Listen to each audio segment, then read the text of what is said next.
Hi and hello, welcome student once again in the conclusion lecture series of this chapter.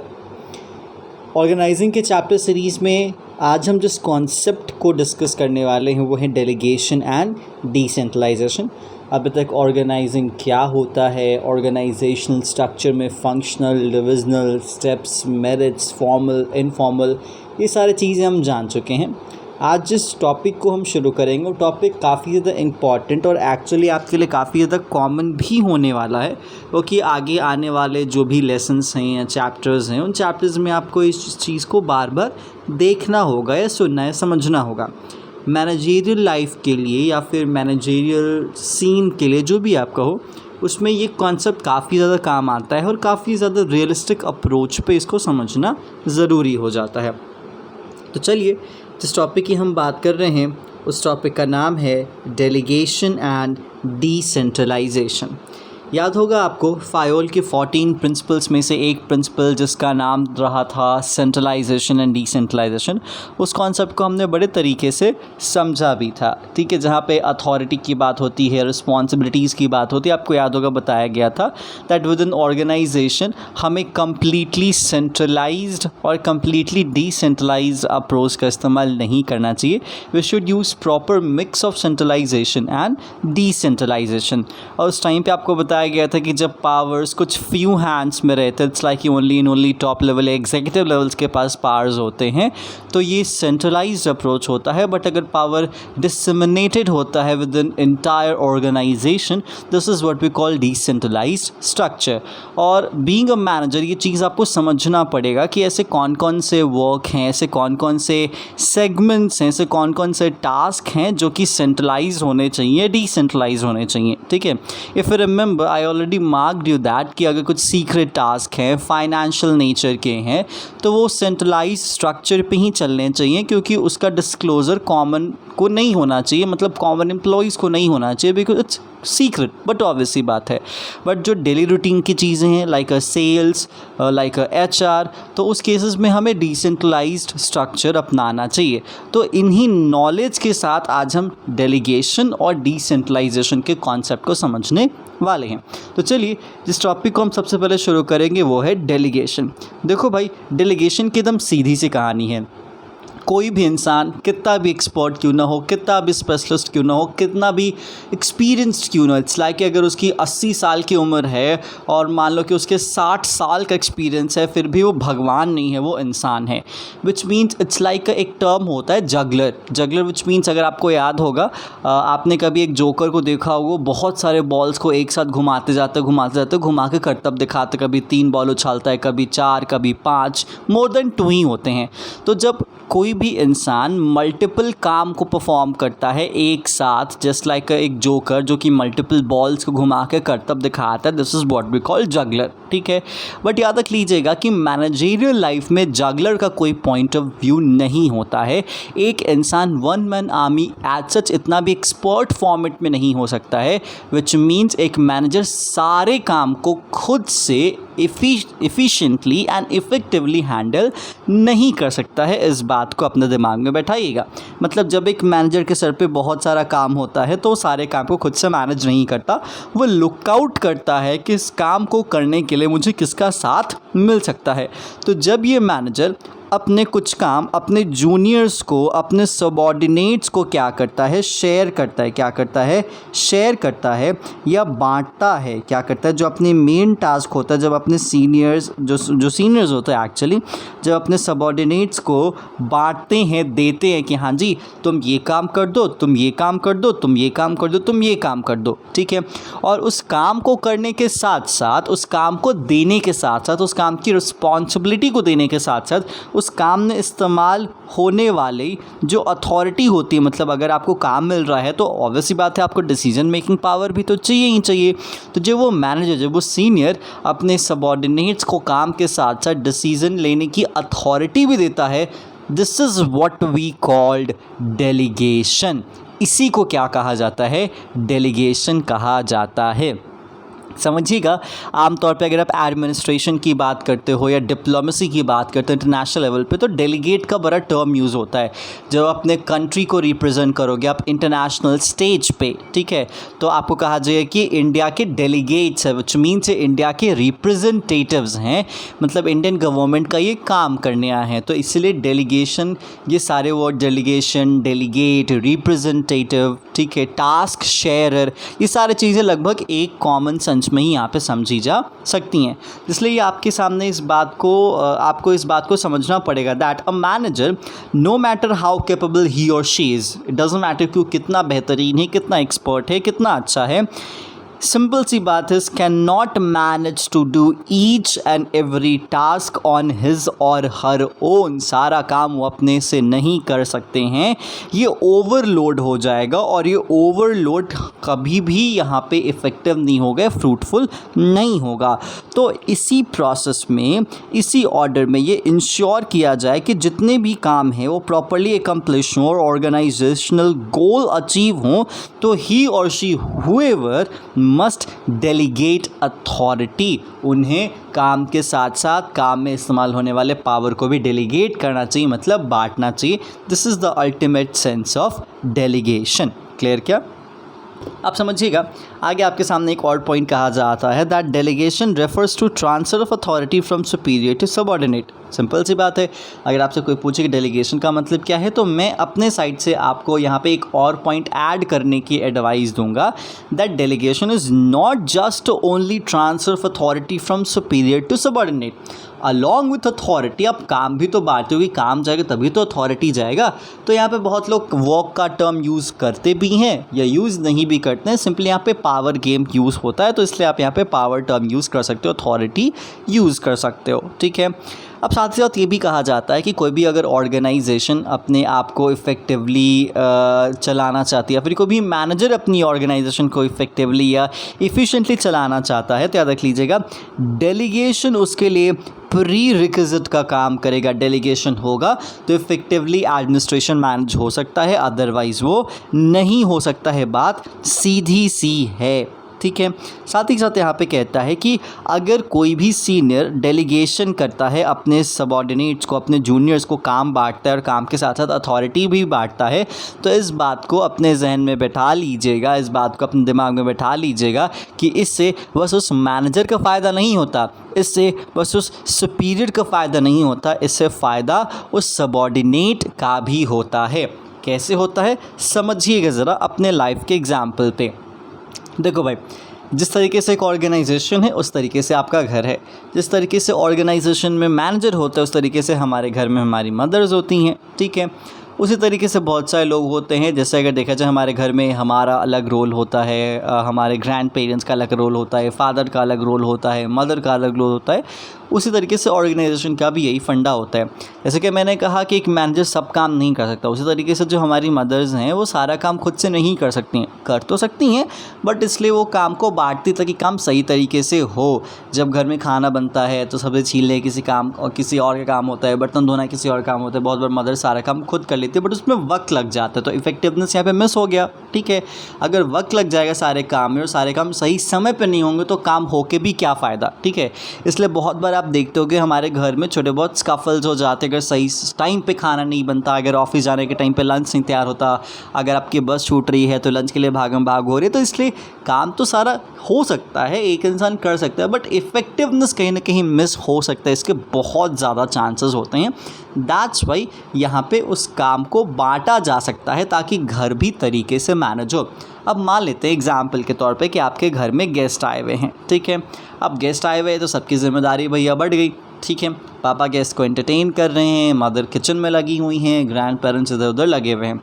अब suppose that यहाँ पे सारा काम तो सबको बांटा हुआ है, ठीक है। मम्मी का भी काम बढ़ गया तो मम्मी का थोड़ा सा वर्कलोड क्या हो गया, कम हो गया। अब जब वर्कलोड कम हो गया तो इस पूरे के पूरे प्रोसेस में एक चीज़ मिस हो गई। क्या हो गई भाई? यहाँ पे मान लो कि कोल्ड ड्रिंक छूट गया। अब आपके पापा कहते हैं भैया कोल्ड ड्रिंक छूट गई, जा बेटा लेके आ। तो अब तुम्हें कोल्ड ड्रिंक लाने की ज़िम्मेदारी दी गई। पता चला पास के दुकान पे कोल्ड ड्रिंक नहीं है, थोड़ा सा दूर जाना होगा।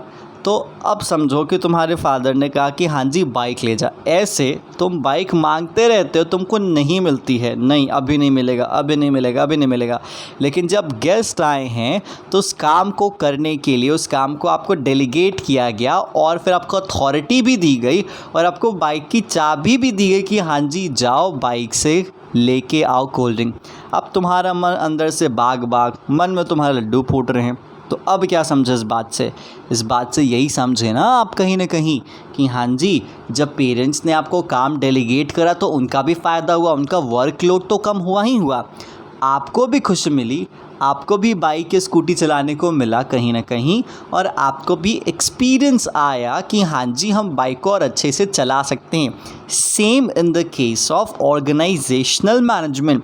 जब सीनियर अपने सबॉर्डिनेट को कुछ काम कुछ टास्क बांटता है तो सबॉर्डिनेट्स को एक्सपीरियंस होता है। क्या होता है? सबॉर्डिनेट्स को एक्सपीरियंस आता है, उनकी जो सेंस ऑफ फीलिंग होती है वो इन्हांस होती है, सेंस ऑफ एकम्प्लिशमेंट उनको फील होता है और इसी तरीके से वो अपॉर्चुनिटीज़ को पाते हैं, उनको अपॉर्चुनिटीज़ मिलती है और अपना वो बेस्ट देने की कोशिश करते हैं।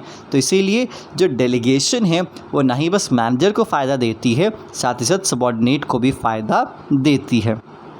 उम्मीद है आपको समझ में आया होगा। अब देखो भाई, डेलीगेशन के दो प्रिंसिपल्स हैं, ध्यान से समझिएगा डेलीगेशन के दो प्रिंसिपल्स क्या हैं। लेकिन डेलीगेशन के इन दो प्रिंसिपल्स को समझने के लिए यहाँ पे हमें डेलीगेशन के एलिमेंट्स को समझना बहुत ज़्यादा ज़रूरी है। देखो भाई, जहाँ तक डेलीगेशन के एलिमेंट्स हैं, क्या हैं? जहाँ तक डेलीगेशन के एलिमेंट्स हैं, एक मिनट देखो, डेलीगेशन के 3 एलिमेंट्स आपके सामने रखे गए हैं। First is authority, second is responsibility and third is accountability. समझिएगा अथॉरिटी, रिस्पॉन्सिबिलिटी एंड अकाउंटेबिलिटी का मतलब क्या होता है। ठीक है, देखो भाई, power to take decision, this is what we call authority. It's like कि निर्णय लेने की शक्ति अथॉरिटी कही जाएगी हमारे लिए। ठीक है, दैट्स इट। इसमें और कुछ भी आप इफ़ बट मत यूज़ कीजिएगा। जब आप किसी एक सिचुएशन में हो तो ये करे या वो करे, इस रास्ते जाए उस रास्ते जाए, ये डिसाइड करने का पावर अथॉरिटी कहा जाता है। नेक्स्ट, रिस्पॉन्सिबिलिटी का मतलब क्या होता है?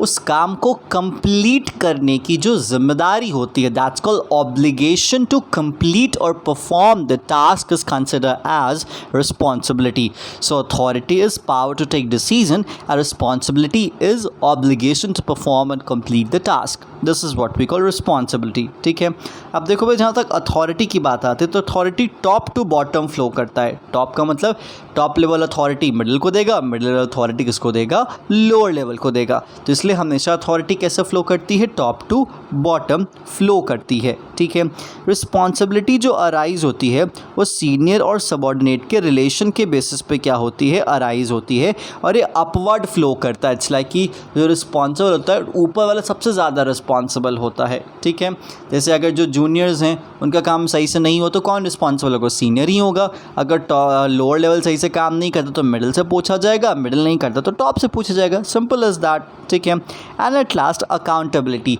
सो accountability is considered as answerability for the final results. ठीक है, कि हाँ जी ये रिजल्ट आया, इसकी जो जवाबदेही होगी वो क्या होगी? अकाउंटेबिलिटी होगी। तो अथॉरिटी डिसीजन लेने की पावर, क्षमता, ठीक है, ताकत निर्णय लेने की, रिस्पॉन्सिबिलिटी मतलब जिम्मेदारी और अकाउंटेबिलिटी का मतलब जवाबदेही।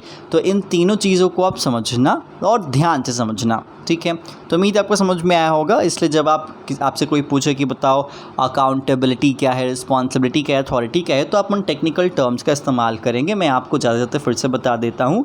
Authority, power to take decision, responsibility, obligation to do or perform or complete the task, and accountability is called answerability for the final result of the task. That's it. ठीक है, अब जहाँ तक बात आती है अथॉरिटी, ध्यान से समझिएगा। अथॉरिटी डेलीगेट हो सकती है। क्या हो सकती है? अथॉरिटी डेलीगेट हो सकती है, डेलीगेटेबल है। मतलब आप डिसीज़न लेने की जो पावर है वो नीचे वाले लोगों को दे सकते हो, ऐसा नहीं है कि आप नहीं दे सकते हो। सो अथॉरिटी को डेलीगेट किया जा सकता है। रिस्पॉन्सिबिलिटी, देखो भाई, जिम्मेदारी, पूरी तरीके से डेलीगेटेबल नहीं होती है। अगर मान लेते हैं आप मिडिल लेवल पे हो और मैं लोअर लेवल पे हूँ, ठीक है, और टॉप ने एक ज़िम्मेदारी दी है आपको। किसने दी है? टॉप लेवल ने आपको एक ज़िम्मेदारी दी है और उस ज़िम्मेदारी को आपने मुझे ट्रांसफ़र कर दिया है। तो बताइए अंत में ज़िम्मेदार कौन होगा? तो भाई अंत में ज़िम्मेदार हम दोनों ही होंगे। तो इसीलिए आप भी ज़िम्मेदार होंगे और मैं भी ज़िम्मेदार होऊंगा टॉप लेवल के नज़रों में।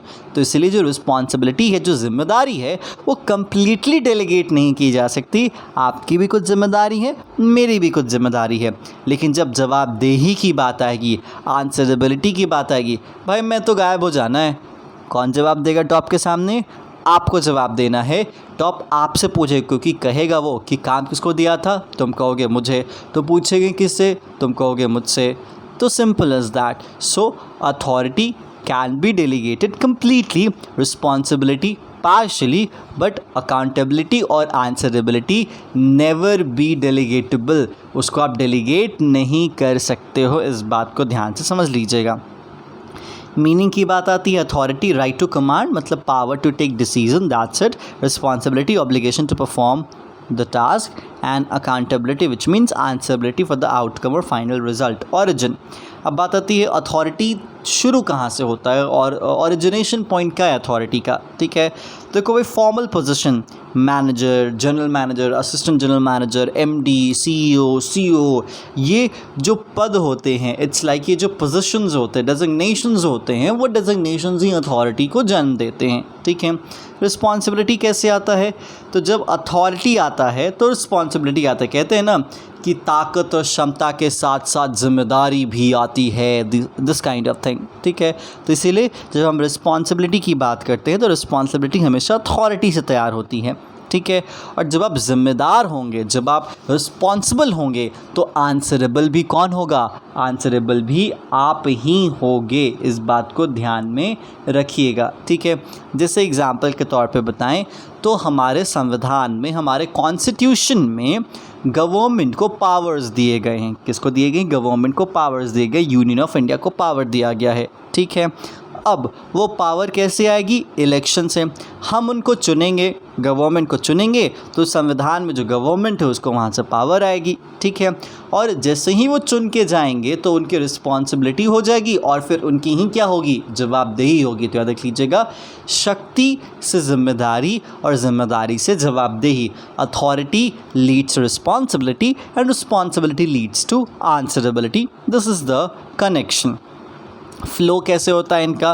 तो अथॉरिटी का फ़्लो याद रख लीजिएगा हमेशा downward from superior to subordinate, मतलब ऊपर से आता है नीचे, टॉप टू बॉटम आता है। टॉप वाला सबसे ज़्यादा पावरफुल होता है और सबसे लोअर वाला सबसे कम पावरफुल होता है, ठीक है। रिस्पॉन्सिबिलिटी की बात करते हैं तो ये अपवर्ड फ़्लो करता है, सबऑर्डिनेट से सुपीरियर की तरफ फ़्लो करता है, ठीक है। एंड अकाउंटेबिलिटी की बात आती है तो ये अपवर्ड फ़्लो करता है, सबऑर्डिनेट टू सुपीरियर ये भी फ़्लो करता है, ठीक है। तो उम्मीद है आपको अकाउंटेबिलिटी, रिस्पॉन्सिबिलिटी और अथॉरिटी तरीके से समझ में आया होगा। अब देखते हैं डेलीगेशन के 2 और 3 प्रिंसिपल्स हैं, समझिएगा ज़रा, ठीक है। अब देखो भाई, डेलीगेशन के जहाँ तक प्रिंसिपल्स की बात आती है तो यहाँ पे कहता है कि देखो भाई, अथॉरिटी उतनी ही जितनी रिस्पॉन्सिबिलिटी। कभी भी अथॉरिटी और रिस्पॉन्सिबिलिटी में डिफरेंसेस नहीं होने चाहिए, ये आपको समझने की प्रॉपर ज़रूरत होती है। लाइक आपने किसी को काम दिया और काम से ज़्यादा ताकत दे दी तो दिक्कत हो जाएगा, उस पावर में ही एकदम अपने आप को फील करने लगेगा, उस काम को ध्यान ही नहीं देगा। लेकिन अगर आपने काम ज़्यादा दे दिया, पावर कम दे दिए, तो भी परेशानी यहाँ पे हो जानी है।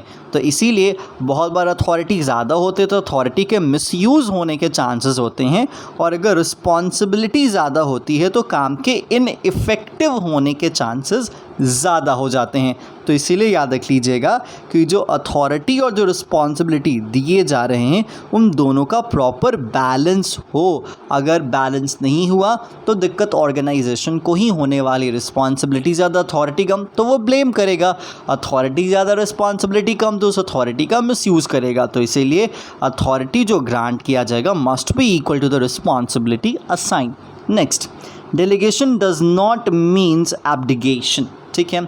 डेलीगेशन का मतलब एब्डिकेशन नहीं होता। एब्डिकेशन का अगर मैं हिंदी सेंस आपको समझाऊं तो इट्स लाइक अ निश्चिंतता, इट्स लाइक कि आपको कोई भी टेंशन नहीं है, कम्प्लीटली लैक ऑफ टेंशन और tension free.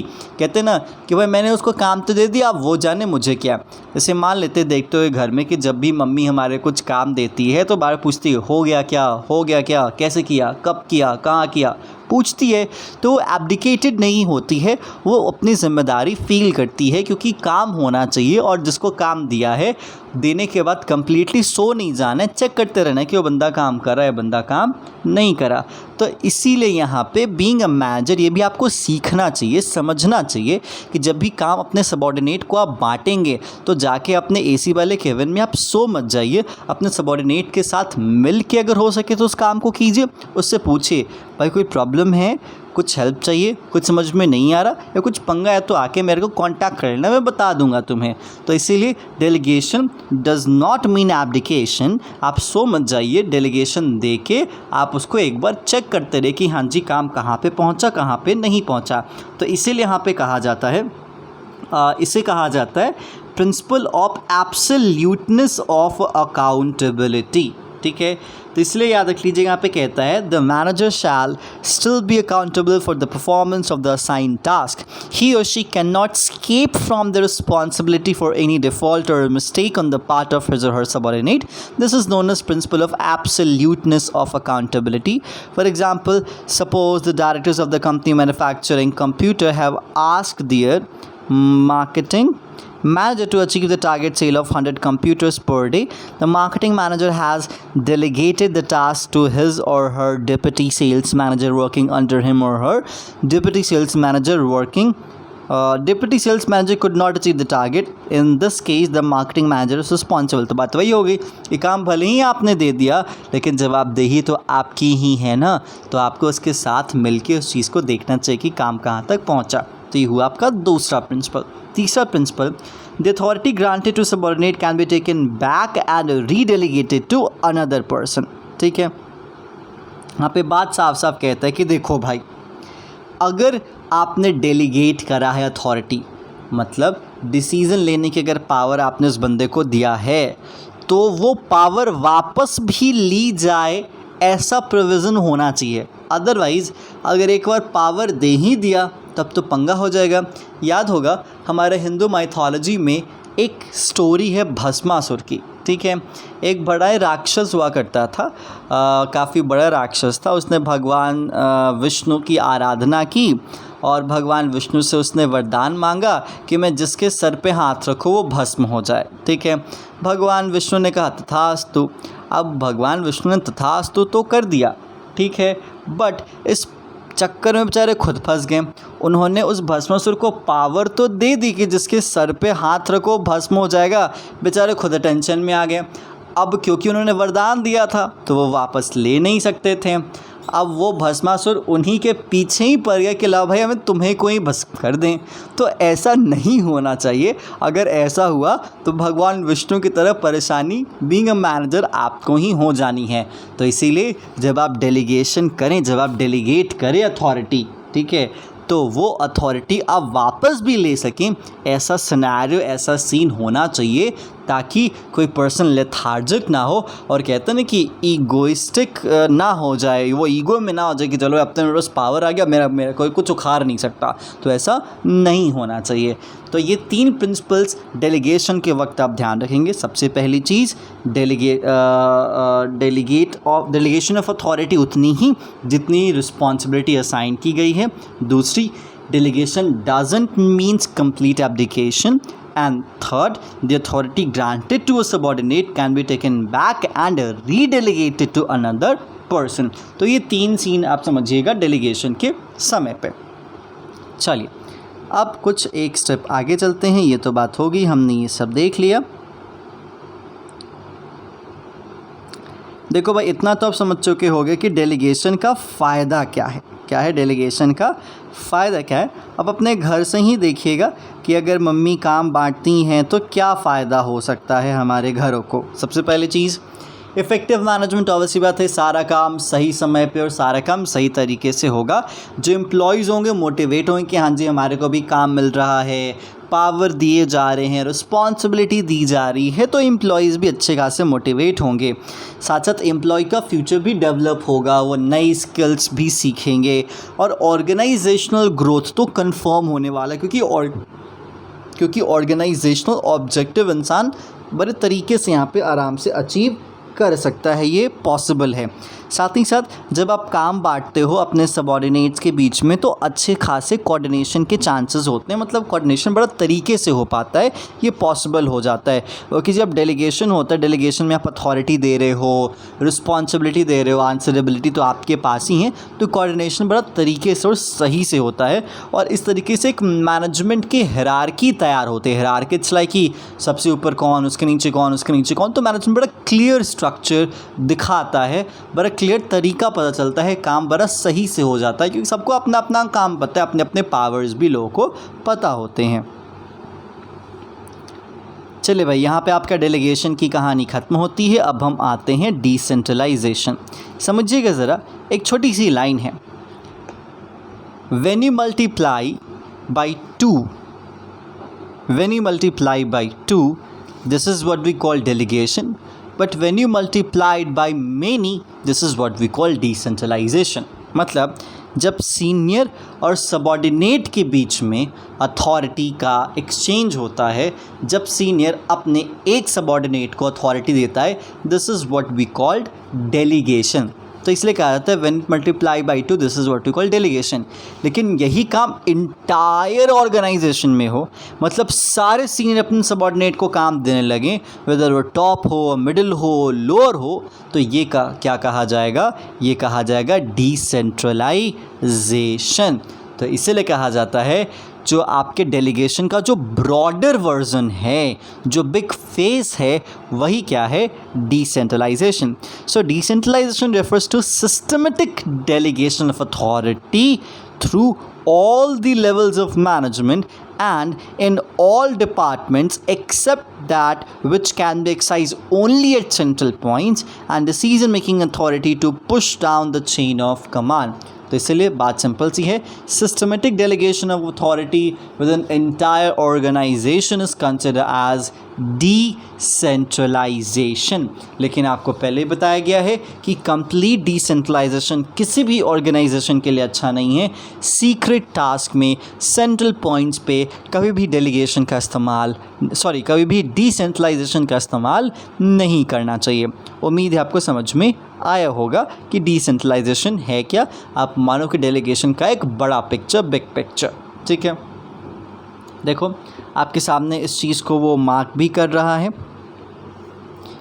Decentralization is an extension of delegation to the lowest level of management in the organization.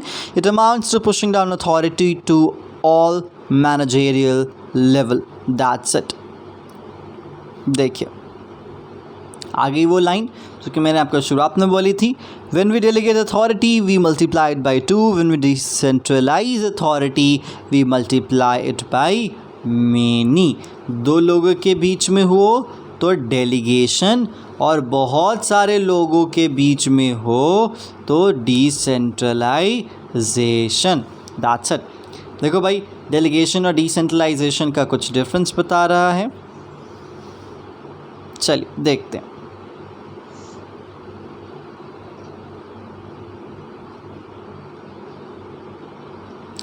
देखो भाई, जहाँ तक बात आती है नेचर और एसेंशियलिटी की, तो कहता है डेलीगेशन इज़ अ कंपलसरी।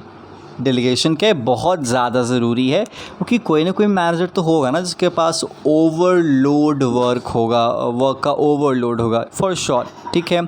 लेकिन डिसेंट्रलाइजेशन कंपलसरी नहीं है, डिसेंट्रलाइजेशन ऑप्शनल है। मतलब मैनेजर उसको दे रहा है तो ठीक है, कोई दिक्कत नहीं। मैनेजर और अपने सबॉर्डिनेट एक बंदों की बात है ना, तो जब एक बंदों की बात है डेलीगेशन।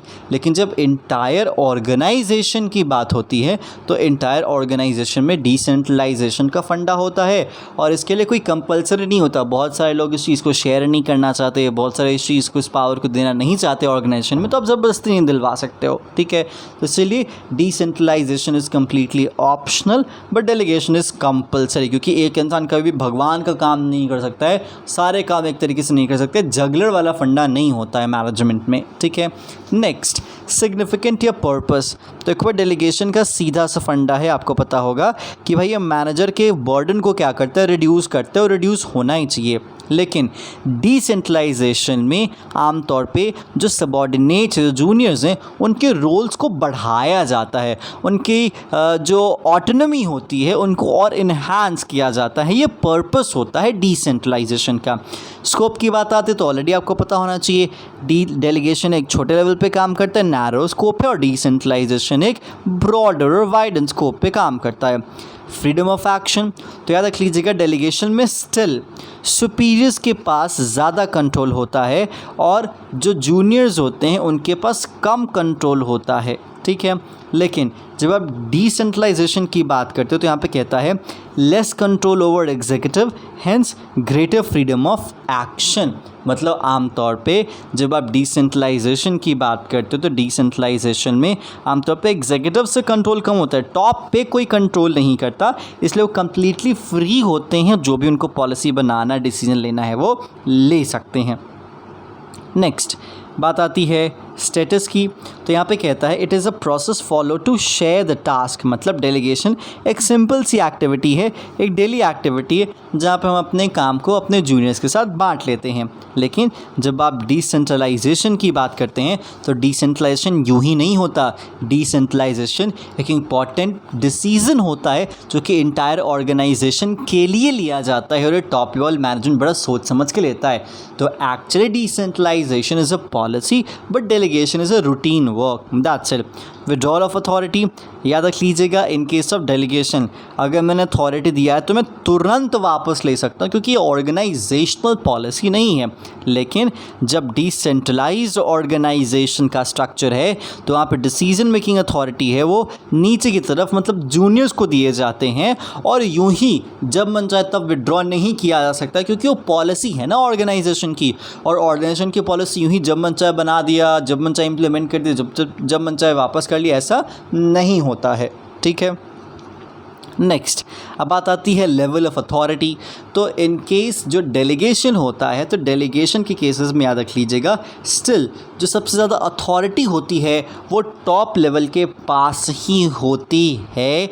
मिडिल लेवल और इट्स लाइक जो सबॉर्डिनेट्स होते हैं, जो जूनियर्स होते हैं, उनके पास एज सच इतनी भी अथॉरिटी नहीं होती है, क्योंकि कम्प्लीटली उनको तो पावर दिए नहीं जाएंगे। तो इसलिए आमतौर पे जो मैक्सिमम अथॉरिटी होती है इन केस ऑफ डेलीगेशन वो still top level management retain करता है। लेकिन डिसेंट्रलाइजेशन में तो सारा ऑर्गेनाइजेशन होता है ना, हर एक लेवल होता है, तो इसलिए जो लेवल ऑफ अथॉरिटी होती है वो हर एक लेवल के पास होती है। टॉप के पास भी होगी, मिडिल के पास भी होगी, लोअर के पास भी होगी, मतलब सिस्टमेटिकली डिवाइड होता है। बैलेंस्ड अप्रोच डिसेंट्रलाइजेशन में अपनाया जाता है। तो ये था difference between delegation and decentralisation. अब हम बात करते हैं कि पूरे इंटायर ऑर्गेनाइजेशन में मतलब कंप्लीट ऑर्गेनाइजेशन की मैं बात करूं तो उसमें डिसेंट्रलाइजेशन क्यों ज़रूरी है। आप मोरओवर आप ये डिसाइड कर सकते हो कि इंटायर ऑर्गेनाइजेशन में पूरे के पूरे ऑर्गेनाइजेशन में डेलीगेशन क्यों अप्लाई करना चाहिए, ठीक है। देखो भाई सिंपल सी चीज़ है, जब इंटायर ऑर्गेनाइजेशन में होगा तो टॉप का काम मिडिल को बांटा जाएगा, मिडिल का काम लोअर को बांटा जाएगा, और लोअर का काम प्लेटफॉर्म एरिया के वर्कर्स को बांटा जाएगा, ठीक है। तो अब इस पूरे के पूरे प्रोसेस में ये तो बात आपको समझ में आ गई कि टॉप का भी बर्डन रिड्यूस होगा, मिडिल का भी बर्डन रिड्यूस होगा, और लोअर लेवल के मैनेजर्स का भी बर्डन आराम से रिड्यूस हो सकता है। मतलब सब लोग अपना अपना काम थोड़ा बांट सकते हैं, इसलिए रिलीफ टू टॉप मैनेजमेंट। और जब टॉप मैनेजमेंट को रिलीफ होगा तो इम्पॉर्टेंट एस्पेक्ट्स पर सोच सकता है, वो रिसोर्सेज जनरेट करने के बारे में सोच सकता है, ठीक है। तो इसलिए इम्पॉर्टेंट पॉलिसी डिसीजंस आमतौर पर वो बना सकते हैं जब टॉप लेवल थोड़ा सा टेंशन फ्री होगा, ठीक है। साथ ही साथ जो सबॉर्डिनेट्स हैं जो वर्कर्स हैं उनके अंदर एक इनिशिएटिव आएगा, वो अपने मन से कुछ करने की कोशिश करेंगे, काम को नए तरीके से करने की कोशिश करेंगे, सेल्फ रिलायंट होंगे, कॉन्फिडेंस बूस्टअप होगा उनका, जॉब सिक्योरिटी भी फील करेंगे और जॉब एनरिचमेंट भी फील करेंगे और उनको बड़ा मज़ा भी आएगा काम करने में। साथ ही साथ फ्यूचर के लिए एक मैनेजरियल टैलेंट भी डेवलप हो सकता है। कहते हैं ना कि कल को सिखाना पड़ेगा ना आपको कि जो सबसे टॉप पे बैठा हुआ है उसकी जगह कौन लेगा, जो आज उस काम को धीरे धीरे सीखेगा और उस काम को धीरे धीरे सिखाने के लिए आपको उससे धीरे धीरे काम करवाना भी होगा। तो इसीलिए जब आप डिसेंट्रलाइजेशन का फंडा अपनाते हो तो अपने आप फ्यूचर मैनेजर्स भी आराम से तैयार कर पाते हो। साथ ही साथ ये फैसिलिटेट करता है growth, organisational growth, human growth, ठीक है, क्योंकि ऑर्गेनाइजेशन तो इससे आगे बढ़ेगा ही बढ़ेगा, साथ ही साथ वो पर्सन भी जो इस पूरे प्रोसेस में इन्वॉल्व होगा उसका भी पर्सनल ग्रोथ होगा, उसका भी प्रोफेशनल ग्रोथ आराम से होगा, क्योंकि एक कंपटीशन, सेंस ऑफ कंपटीशन होगा। ऑर्गेनाइजेशनल कंपटीशन तो होएगा ही होएगा, साथ ही साथ ऑर्गेनाइजेशनल कंपटीशन के साथ साथ पर्सनल कंपटीशंस भी होते हैं लोगों के बीच में, तो ये भी उनके लिए थोड़ा सा फ़ायदा है। साथ साथ क्विक डिसीजन मेकिंग होगा, क्योंकि अगर पावर बस एक के हाथ में होंगे तो वो 10 तरीके से सोचेगा, उस तक पहले बात पहुंचाएगी, तब जाके अंत में डिसीजन लिया जाएगा।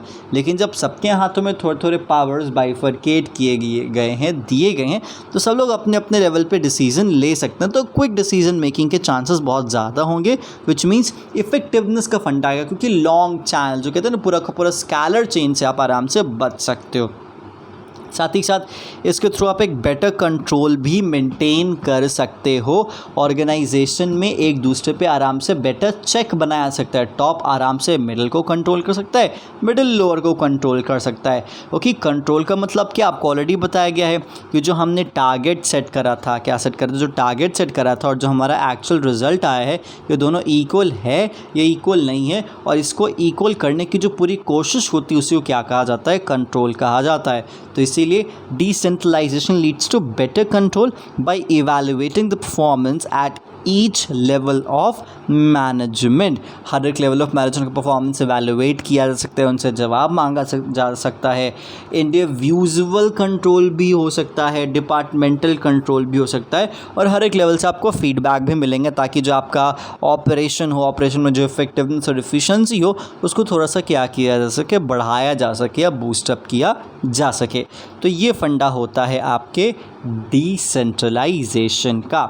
और इसी के साथ साथ हमारे सारे पॉइंट्स ऑर्गेनाइजिंग के हो जाते हैं ओवर, और इसके साथ ये चैप्टर भी हो जाते हैं ओवर। अब हम आपसे मिलेंगे एक नए चैप्टर के साथ, उस चैप्टर का नाम होगा स्टाफिंग, और हम डिस्कस करेंगे स्टाफिंग के कॉन्सेप्ट्स। तो आपसे रिक्वेस्ट है इस पूरे कॉन्सेप्ट को बड़े तरीके से पढ़िएगा, समझिएगा, कोई प्रॉब्लम होगा पूछिएगा। फिर हम मिलते हैं आपके साथ फिर से एक नए चैप्टर के साथ, नए कॉन्सेप्ट के साथ और नई कहानियों के साथ। तब तक के लिए stay tune and good bye.